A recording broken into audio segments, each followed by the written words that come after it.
Administering the RECSSA. How do we begin? First of all, we'll create a planning team. The planning team should include representation from all levels of staff and leadership.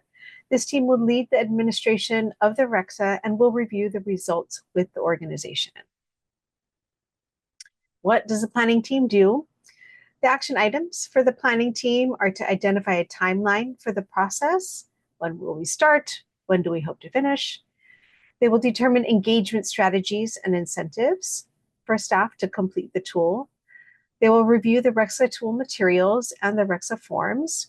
They'll determine if training or translation is needed for staff, and they'll ensure that all staff will understand the tool and how to complete it.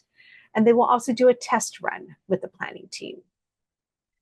Pre-training for staff is very important. The planning team will determine the training needs for their specific staff's unique training needs. This training may include the purpose and intent of the RECSSA. What is it? Where does it come from? What is it for? What does it measure? What are we going to do with the results? And then they'll review the domains and the outcomes, the actual language within the tool.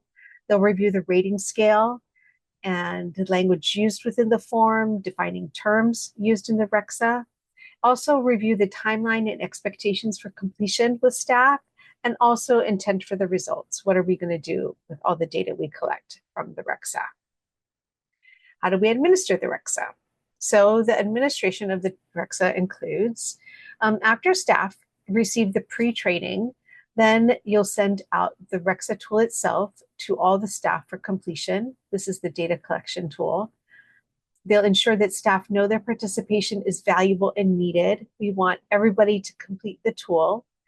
Inform staff of the due date, send them reminders so they're well prepared. We know everybody's busy.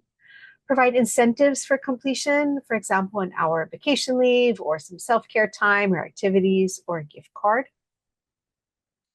And then what do we do with the results of the RECSSA? When we get the results, the planning team will review them and identify areas of strength and areas for growth within the agency.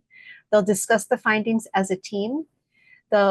Each program or unit or department should review also the results of the RECSSA data that is collected and provide feedback to the planning team. The feedback should include, so all staff should be asked what they think about the data we've collected.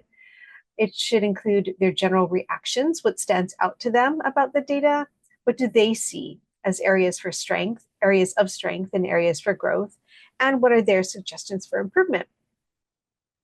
And then we gather the feedback, what do we do with it? The action planning team is then created. The action planning team can be the same as the planning team, or it can be a new team. It should also include all those levels of staff representation on the team. Again, that's teachers, assistants, volunteer parents, people in the operations or HR side of the house. And the tasks of the action planning team include reviewing the feedback with all the units, reviewing the planning and implementation science resource that is linked on our site, develop an action plan for the organization, again, using the forms we've provided, and determine a process for monitoring the plan over time. The action plan itself, the action planning team will share the plan with the staff, and we'll do periodic checks of the action plan progress, and we'll update the plan as needed. It is a living document. It should be designed to help benefit your organization and your path towards resiliency. Now what? Reassessment.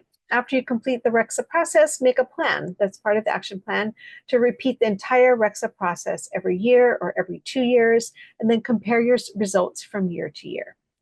And the timeline should work for your agency and your capacity. Remember, the path to resiliency is a journey without an end. There is no passing or failing. All organizations and programs are ever evolving and ever changing and growing and developing.